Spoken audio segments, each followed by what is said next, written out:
When I was in combat, I used to think about trying to survive the minute. Now we've got 2 teenage girls at home, and I'm just trying to get through the day. So I think I got a little bit more longevity. I don't know if it's getting healthier, but certainly making me think today. So my name is Kip Parker. I work on a team called the Disease Biophysics Group between Harvard School of Engineering and Applied Sciences and Children's Hospital. We're trying to build hearts for kids born with malformed hearts. Now I had a very special kind of PhD advisor when I was at Vanderbilt. If you know, down south, we like NASCAR. So he has kind of a NASCAR-like description of the heart. It's biochemically powered, electrically activated, pressure and volume regulated, 2-state tandem mechanical pump with a mean time to failure of 2 billion cycles. So if you're an engineer, it's okay to say, yeah, because this is an incredible machine. The number of cardiac myocytes you have from about 2 days after you leave the womb is all the number of cardiac myocytes you're ever going to have. So they synthesize about 5% of their proteins every day, and they rebuild themselves every 20 days for the rest of their life. An incredible machine. So we've been working on this since 2003. And we spent probably the first 12 years just trying to learn how to use cardiac muscle cells as a building material. So some engineers build things out of steel, some out of concrete, some out of 3-5 semiconductor materials. We build things out of cells. They're alive. They have a vote as to whether or not we're going to have a good day in the laboratory. So it's important to try to understand how to control their behavior and how to use them as a building material. So after about 12 years since I arrived at Harvard of working on trying to understand cells as a building material, we figured it'd be pretty easy. We understood how to build with them. We'd pick up our physiology textbooks. We'd take a look at the anatomy. We'd take a look at the structure-function relationships. And then we would just build a heart. Unfortunately, it didn't really work out that well. We had some problems. So it turns out that if you take a look at the history of cardiac science, going back to 300 BC, nearly 2,500 years at this time, we've been trying to understand the heart and how it's built and how it works. Now, you know, if you've got heart disease or if you're a provider, that we really don't have a good idea about how to treat heart disease. We can treat some of your symptoms, we can mitigate some of the risk, but we can't really reverse the disease. Now, about 50% of our trials are failing in phase 3 of new therapeutics. We're at about 90% at phase 1 failure rate. So there's obviously some things that we don't know. It turns out there are known knowns. There are known unknowns about the heart. There are unknown unknowns. And unfortunately, something in this textbook is wrong. We have unknown wrong knowns to deal with if we're going to build a heart.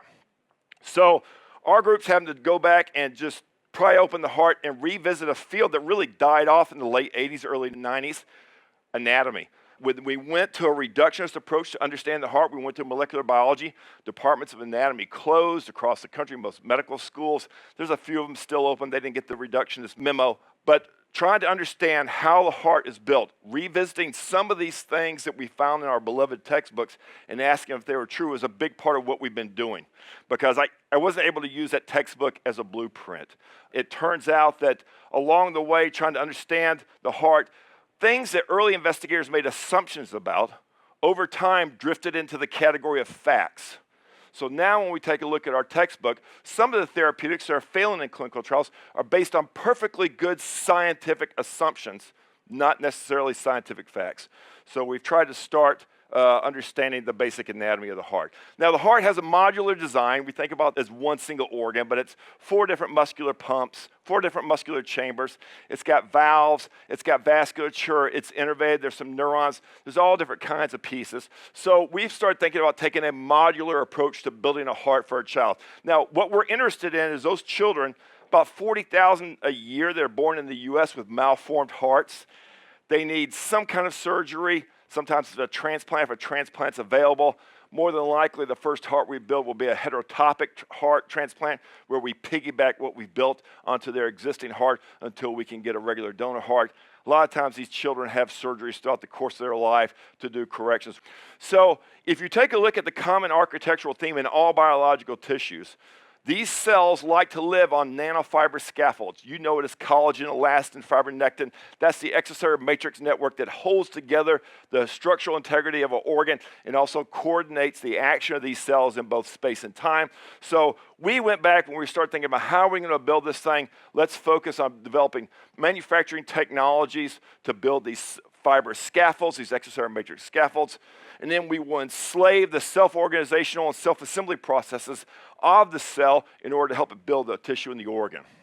The figure we do is we'd focus on the big pieces first, building the vasculature, I'll tell you that why in a moment, building the valves so we can get flow control, and then building the musculature. So we had a plan, this is what we were going to do, we were going to start building the musculature first.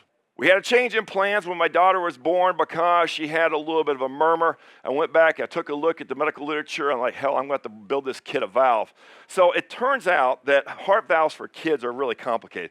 Maybe someone in here has got an artificial valve. But when you put a valve into a kid, the problem is they outgrow it every few years. So they have to have an open heart surgery. You got to cut through the sternum. It's tough. Every 5-7 years, they're replacing this valve until they reach an adult. It's not a nice way to live. We got an even bigger problem if you take a look at what's happening on the African continent.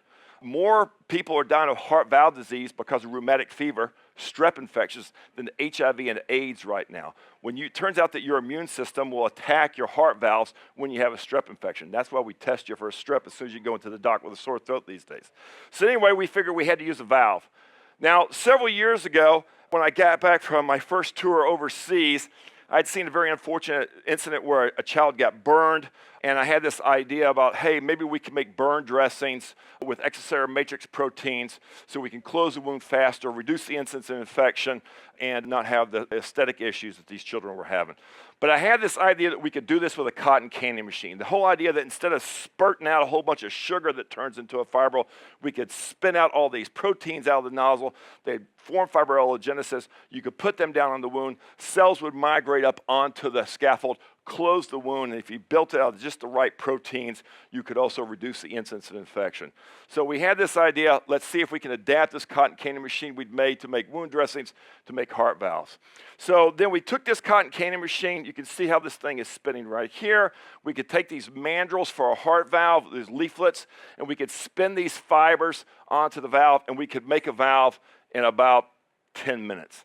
Now, this is kind of a big deal because most of the valves that they're going to put into somebody over at the Brigham or Mass General today took about 3 weeks to make, and there's a lot of handiwork there. We can make ours in about 10 minutes, then go straight into the animal stage we've been doing.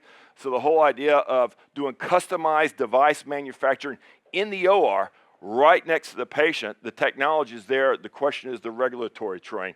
So we're able to make these materials. They're really stretchy. These are composite nanofibers made out of natural and synthetic polymers, and we can build these heart valves. You can see the mandrels here that we spin these things onto.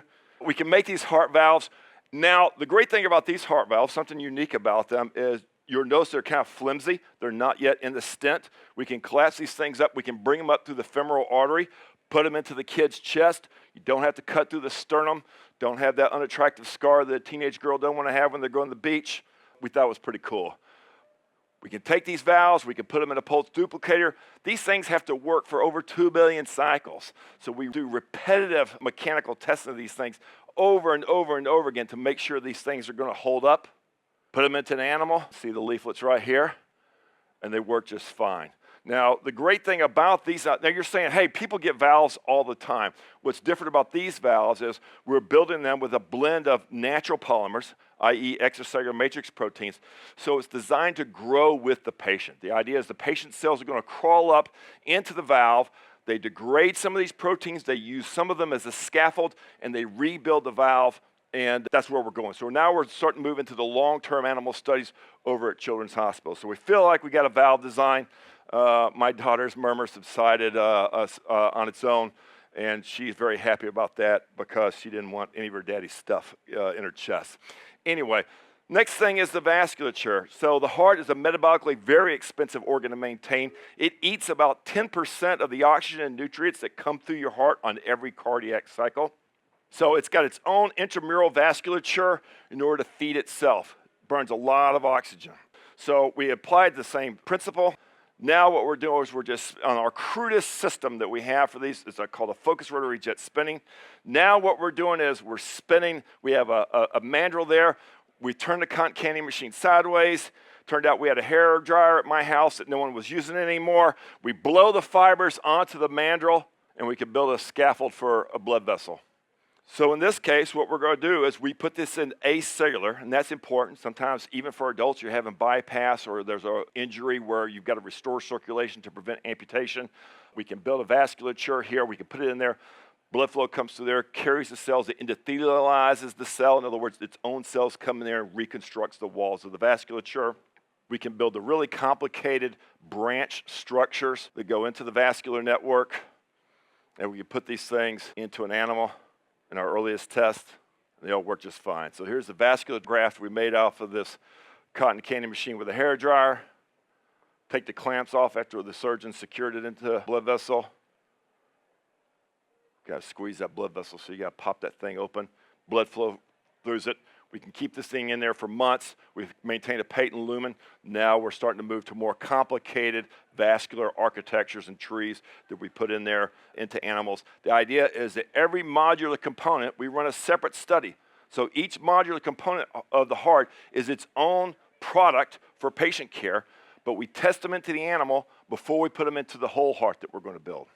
So next we started moving to try to build a muscular pump. The heart is really, it's a two-dimensional tissue wrapped into a three-dimensional form. In other words, you have that chamber of the heart. It's kind of like that cardboard roll in toilet paper, and the muscular layers are wrapped around it. Because it turns out that any muscular organ that controls volume or volume rates of flow, whether it's your heart, your bladder, the womb, the intestines, the airway, even your tongue, if it controls volume or volume rates of flow, it's built in a laminar architecture. So we had to build a laminar architecture. Well, a lot of people are talking about using 3D printers to build hearts. It turns out that a 3D printer is not going to, if you had to wait for a 3D printer to build your heart, you're going to wait hundreds of years because you can't solve the scaling problem from the nanometer scale of the protein cues the cells need to organize themselves up to the centimeter scale of the heart. The heart's about 10 centimeters in diameter.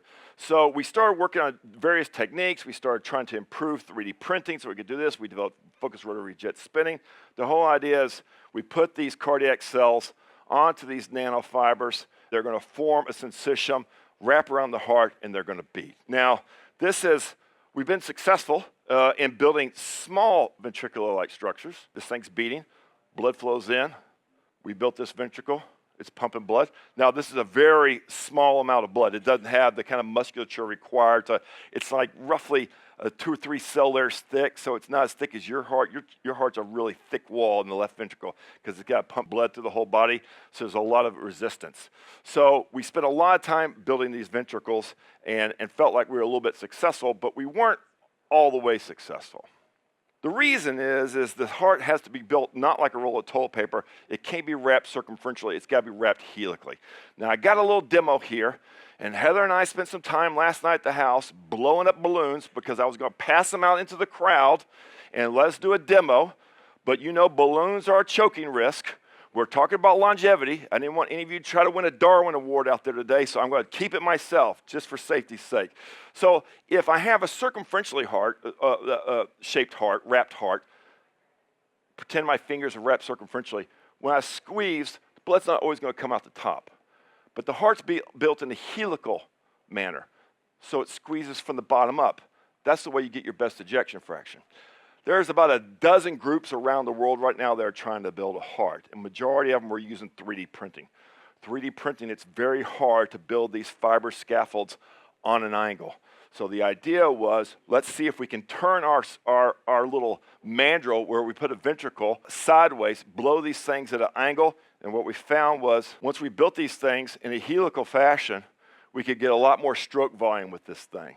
So now we can whip these things up. We put a mandrel made out of sugar.